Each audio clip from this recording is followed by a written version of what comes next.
This 17 News at Noon podcast is brought to you by Clinica Sierra Vista. Welcome back to 17 News at Noon podcast, where we share your news on your schedule. Good afternoon, and thanks for joining us for 17 News at Noon. I'm Nicole Gitsky. We begin with staggering numbers here at home. Public Health announcing nearly 2,000 new coronavirus cases today, along with 3 deaths. Now, Kern Public Health has not released new numbers since Friday, so this number accounts for all those who tested positive over the 3-day weekend. Over the past few weeks, Public Health has confirmed hundreds of new cases each day. By our count, at least 116 people have died since vaccines became available to everyone 12 and older.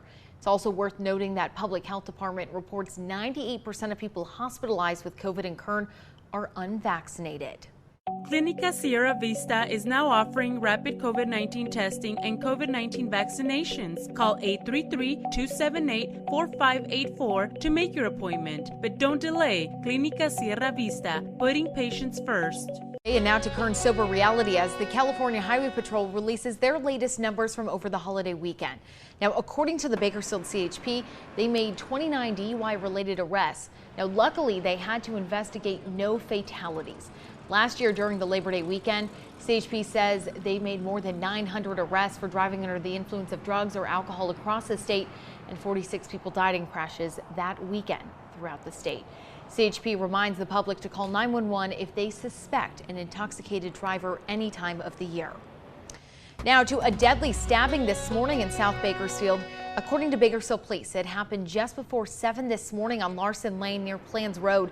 BPD says when they arrived, they found a man with stab wounds. He died at the scene. The victim's identity will be released at a later date. If you know anything about this case, contact BPD at 327-7111. By our count, this makes the 98th homicide in Kern County so far. And the man stabbed outside a market in South Bakersfield last month has died. According to Bakersfield Police, they responded to Panama Lane and Brahma Street for a report of a stabbing August 29th.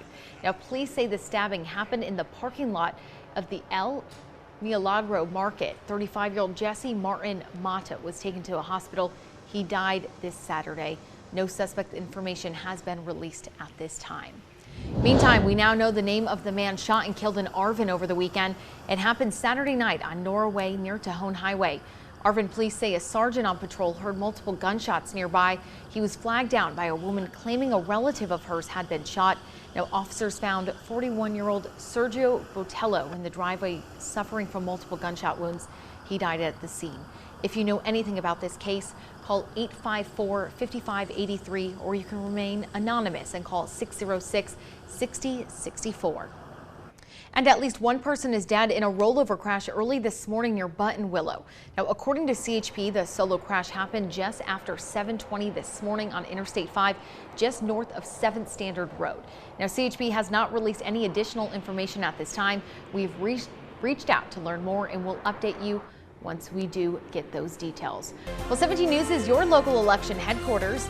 The recall election is 1 week from today. That's September 14th. Now, Governor Gavin Newsom may only have one more week with the title governor. The recall election is fast approaching, and voters are getting their ballots in early. Now, this is not the first time California has been faced with a recall election. You may remember what happened nearly 2 decades ago. Now remember, if Governor Gavin Newsom is recalled, the candidate who receives the most votes, even if it's minimal, will become the next governor. Now, if you're not a registered voter, you still have a chance to get your vote counted for. You can go to the elections office and fill out a conditional voter registration between now and the 14th. Now, in Kern County, 17% of the county's vote by mail ballots have been returned. Statewide, 25% of the ballots have been submitted. Now, in your 17 Court Watch, the 2 men charged in the shooting death of a 3-year-old Bakersfield boy were due in court today. Now, prosecutors say Tyrone Johnson and David Palm shot and killed Major Sutton back in November of 2017. Investigators believe the 2 are members of the East Side Crips street gang who targeted the family because Sutton's mother lived with a rival gang member. Sutton's mother and 5-year-old brother were also wounded in the shooting. Johnson and Palms made headlines earlier this year when they escaped from the Lerdo Justice Facility. Palms was caught within hours, but Johnson evaded law enforcement for nearly 2 months before his arrest. The murder trial has yet to be scheduled at this time, and you can always follow the latest on KGET.com. All right, taking a look ahead, the 20th anniversary of the attacks on 9/11 is happening this weekend, and there are multiple ceremonies taking place in town to honor those who lost their lives. The Bakersfield Fire Department is inviting the community to attend the 9/11 memorial ceremony.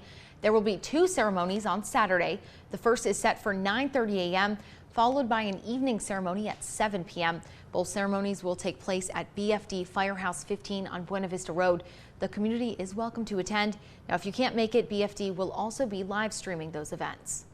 And the Armed Forces Support Foundation is gearing up for their 16th annual 9/11 Support Our Troops and Memorial Ride.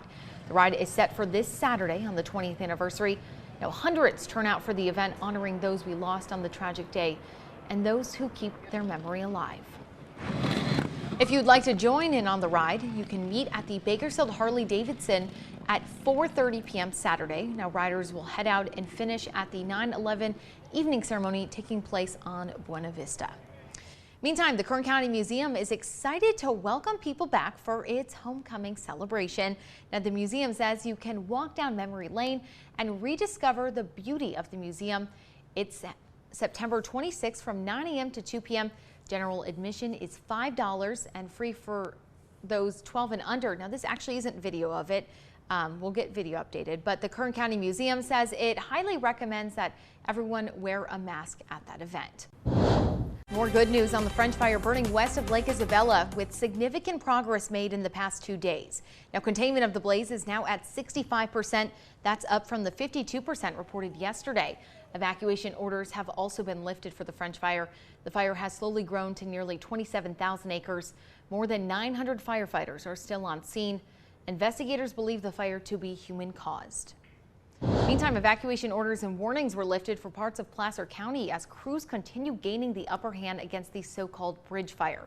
While some areas in the county remain closed, most were cleared from evacuation orders yesterday. The bridge fire sparked Sunday. So far, crews say it has scorched at least 411 acres and is now 25% contained. Also in national news, President Joe Biden is touring neighborhoods in New Jersey and New York today, hit hard by the remnants of Hurricane Ida last week.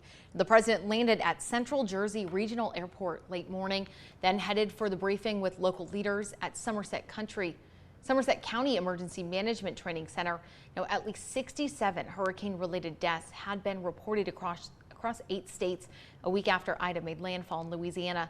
He will later tour a neighborhood in Manville, another area in the state that suffered heavy damage. Afterwards, the president will head to the Queensboro of New York City to tour one of its neighborhoods. In education news now, today, Kern High trustees are set to decide and propose boundary change maps to accommodate the opening of the Del Oro High School. Now, the new school at East Panama Lane and Cottonwood Road is set to open in August of 2022. The district says a citizens committee has been working since April to revise the attendance boundaries. Trustees were presented with 3 maps showcasing potential boundary changes. They're scheduled to vote today on which map will go forward. We'll bring you the latest on that decision tonight on 17 News at 11. Well, Bakersfield College's student-operated restaurant, the Renegade Room, is now accepting dine-in reservations and to-go orders for the fall semester. Now, tomorrow, the Renegade Room will open for lunch each week from 11:15 a.m. to 12:30 p.m. Beginning September 14th, the restaurant will be serving dinners on select Tuesdays and Thursdays at 5:30 p.m. You are asked to make a reservation ahead of time to book your table. The 17 News at Noon podcast is a production of KGET and Nexstar Media Group. For more on all of the headlines in today's show, head to kget.com.